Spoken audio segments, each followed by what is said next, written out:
उसके फ्रेंड्स से जिनको मैं जानती भी नहीं, उनके साथ सेक्स करने पे मुझे मजबूर किया जा रहा था। जी मेरी न्यूड पिक्स दे रखी है उन्हें, और वो अब कहीं कहीं देते हैं उन्हें, और जी पेटीएम से पैसे करवाते हैं।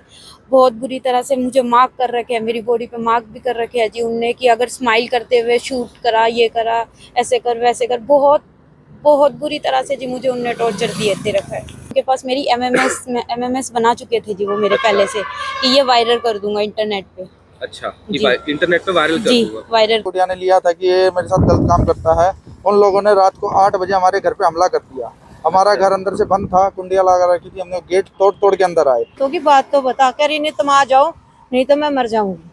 मैं बात बता दो बेटा क्या हुआ। नमस्कार दोस्तों, मेरा नाम है दर्पण और आप देख रहे हैं आबिन 24 न्यूज़। दोस्तों, आप एक परिवार को देख सकते हैं जो कि दिल्ली के नांगलोई का रहने वाला है और पानीपत के नंगला पार में इन्होंने अपनी बेटी को ब्याया था। इस समय तस्वीरें देख सकते हैं तो करनाल के आईजी ऑफिस की तस्वीरें हैं, जहां पर ये परिवार जो है गुहार लेकर आया कि उन्हें न्याय मिलेगा, क्योंकि जो परिवार है उसके आरोप काफ़ी बड़े हैं। और बता दें, आरोप है लड़की के ससुराल वालों पर, जिसको लेकर हमने पहले से ही परिवार की पहचान जो है वो डिस्क्लोज ना हो, इसको लेकर हमने चेहरे जो हैं ज़रूर ढकवा दिए हैं, क्योंकि कहीं ना कहीं काफ़ी बड़े आरोप हैं।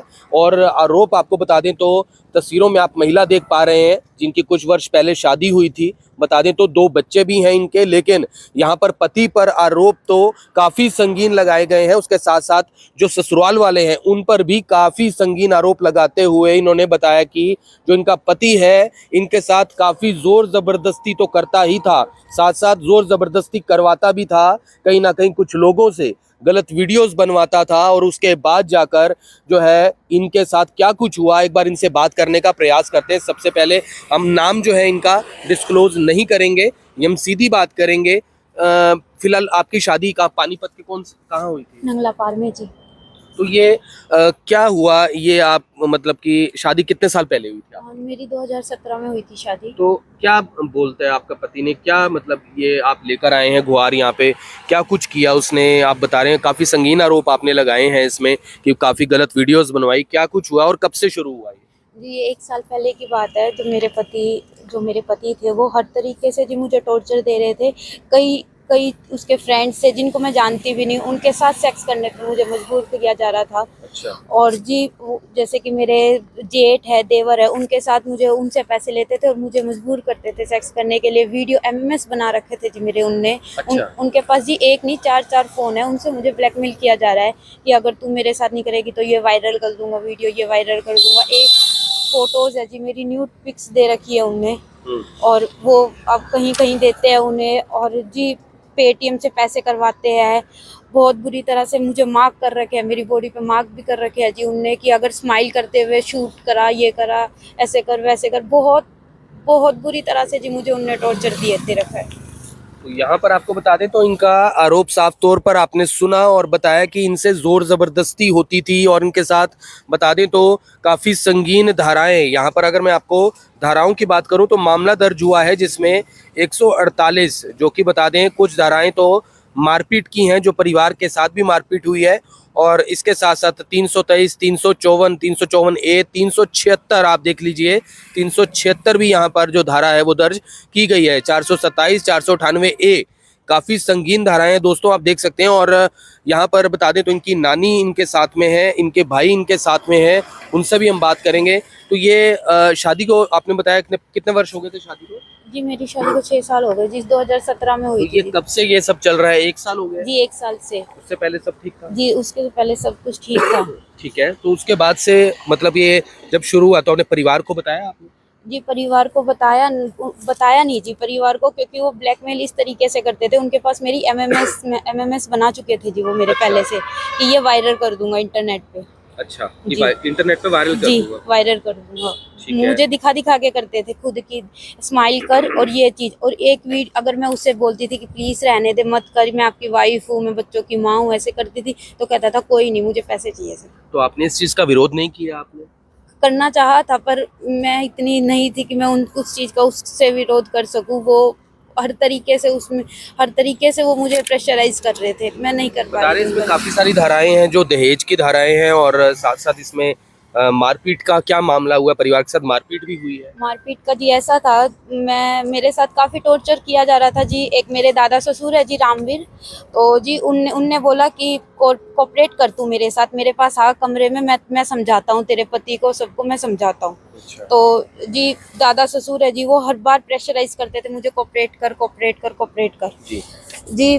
कोई कभी कि फ़ोन करके कि जी कोऑपरेट करवा ले, कोई जी तेरे हस्बैंड को मैं समझाऊंगा, ऐसे करूंगा कि तुम्हारा घर बसा दूंगा, एक रात मेरे पास सो जा। कितने लोग हैं आपके ससुराल में कुल? जी हमारी जॉइंट फैमिली है, वैसे कि रमेश है जो ताऊ है जी, वो इन्वॉल्व है इस चीज़ में।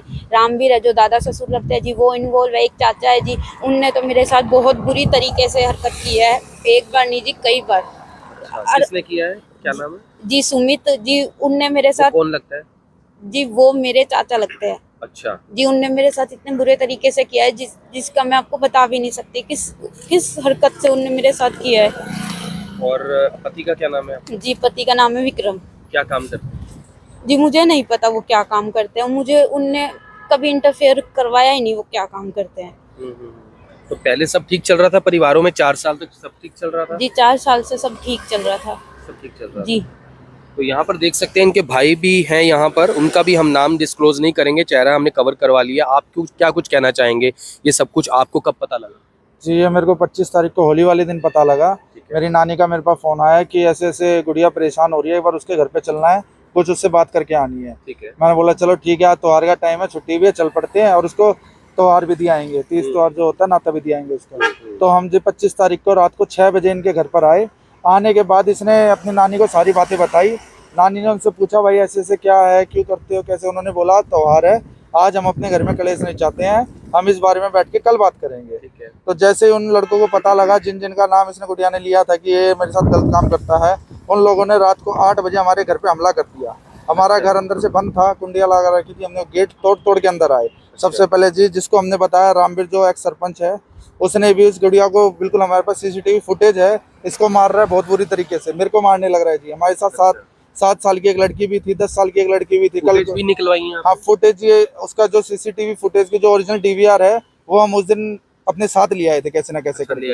हाँ उसके बाद जी हम थाना सनोली में गए थे, वहाँ जाके हमने अपनी दरखास्त दी, वहाँ पे उन्होंने हमारा मेडिकल करने के लिए मना कर दिया। फिर हम थाने अपना मेडिकल करवाने गए, वहाँ पर भी वो पार्टी आगे मिली हमसे, वहाँ पे भी उन्होंने हमारे साथ पंगा करने की कोशिश करी। लेकिन मौका देख के उनके जाने के बाद हमने अपना मेडिकल करवाया। मेडिकल करवाने के बाद हम दिल्ली गए, दिल्ली जाके हम अगले दिन एसपी साहब के पेश हुए, लेकिन जी हमारी कोई कार्रवाई नहीं हो रही है। वहाँ पे एसएचओ साहब है सनोली के, और जो आईओ है गीता है, वो बिल्कुल भी कार्रवाई नहीं कर रही, बल्कि हमें प्रेशराइज कर रही है कि आप लोग दिल्ली से आते हो, रास्ते में आपके साथ कुछ हो जाएगा, ये बदमाश टाइप के लोग हैं, ऐसे हैं वैसे हैं, तो अपना कॉम्प्रोमाइज़ कर लो, आपका उसी में फ़ायदा नहीं, हम कुछ नहीं कर सकते हैं। ये पूरा गांव कौन सा पड़ता है? क्या नाम इनके गांव का? ये गांव नंगला पार है जी, बबैल से आगे। नंगला पार? हाँ ये जी, पानीपत के पास? पानीपत के पास जी। पानीपत के पास। तो अभी आपने यहाँ पर जैसे धाराएं यहाँ पर लगाई गई हैं काफी सारी, तो कार्रवाई में क्या दिक्कत आ रही है कि आप यहाँ पर पहुंचे हैं आईजी साहब के पास? क्षेत्र का आरोप लगे हुए हैं। सबसे पहले जिस पे क्षेत्र के आरोप है उनको उठाया जाए। आज 15 दिन हो गए जी, कोई कार्रवाई नहीं हो गई है। तो अरेस्टिंग नहीं हुई है? नहीं जी, कोई अरेस्टिंग नहीं है, बल्कि पुलिस वालों का मेन मुखबर टाइप बंदा है वो, जो रामवीर है, पुलिस वालों का मुखबर है। अच्छा। तो पूरा थाना उससे पूछ के बोलता है कि हाँ भाई साहब हम आपके घर पे आ रहे हैं, कोई मिलना मत। मतलब सारी पुलिस वालों की, और रामवीर सरपंच है जो एक्स सरपंच है, उसकी मिली भगत है। अच्छा। उसका लड़का जी बहुत गंदा किस्म का लड़का है, उस पर भी पहले मुकदमे भी है रामवीर के ऊपर, उन पे भी अब तक कोई कार्रवाई नहीं हो रखी है। बहुत पुराने मुकदमे चल रहे हैं उस पर। अच्छा। लेकिन पुलिस का और पॉलिटिकल का दबाव होने के कारण, बदमाश आदमियों का दबाव होने के कारण उस पर कोई भी एक्शन नहीं ले पाता। तो अभी आपकी जो पुलिस है उनसे बात हुई है? पुलिस ने आपको क्या बोला? आप बता रहे थे कुछ की? पुलिस ने जी ऐसे कहा, जब मुझे लेके गए उस स्ट्रीट के लिए वहाँ पे, किया ना क्यों रामवीर से पंगा ले रही है। रामवीर है जो, वो बहुत बड़ी हस्ती जी, वो मेरे दादा ससुर है। अच्छा। वो बहुत बड़ी हस्ती है, उसके पैरों में जाके गिर जा और माफी मांग ले। ये आपको जी पुलिस वालों ने बोला जी। यहाँ पर आप देख सकते हैं इनकी नानी भी हैं, उनका भी हमने फेस जरूर कवर करवा लिया। आप क्या कुछ कहेंगे? बता रहे हैं इनके माता पिता भी नहीं है, मतलब कौन नहीं है अभी इनका? नहीं, इसकी मम्मी बीमार है। मम्मी बीमार है और पापा फादर नहीं है? नहीं, फादर नहीं है इनके। तो आप फिलहाल देखती हैं इनको? हाँ मैं देखती हूँ इनको। और मैं जब ये मेरी इनकी समस्या आनी शुरू हुई, तो मुझे ये मैं कहती थी बेटा किसी को ना बता, मम्मी बीमार है मत बता। और मैंने कहा जो भी तेरे साथ कोई भी बात है तो मुझे शेयर किया कर तू। तो इन्होंने मेरे साथ शेयर करना शुरू कर दिया। लेकिन ये जो बातें थी ये घुल रही थी, मैं अब बता नहीं पा रही थी मेरे को भी कि मेरे साथ ऐसे ऐसे गंदे काम कर रहे हैं लोग। लेकिन इसने हमारे को होली वाले दिन मेरे को बोला 25 तारीख को, ये रोने लग गई। मेरा फोन आया, मैंने होली मुबारक के लिए किया तो फोन इसने ये रोने लग गई कि नानी मैं कहा अगजा से तू आ जा नहीं तो मैं मर जाऊंगी। मैंने कहा बेटा क्या बात होगी, बात तो बता। कह रही नहीं तुम आ जाओ नहीं तो मैं मर जाऊंगी। मैं कहा बात बता दो बेटा क्या हुआ। कह रहे आओगे ना तो मैं बैठ के ही बात करूंगी। हाँ होली वाले दिन, होली 24 की थी और धुलंडी जो थी वो 25 तारीख की थी। तो फिर मैंने इस बेटे के पास फोन किया, मैं कहा बेटा अरे तू का फोन आया ऐसे ऐसे, और मैंने कहा कोई दिक्कत है बेटी के साथ, और मैंने कहा चलो एक बार चलते हैं। हम अपना त्योहार छोड़ के बेटी के घर आए। मैं कहा चल अकेली रहती है, उसको मैं हो सकता है कदे वैसे दिक्कत हो रही है उसको, मैं अकेला महसूस कर रही हूँ। तो हम जैसे थे अपनी सभी मिलके पारिवारिक, तो बेटी के घर आए। बेटी के घर हम आए 5:30-6 बजे के करीब आए थे हम।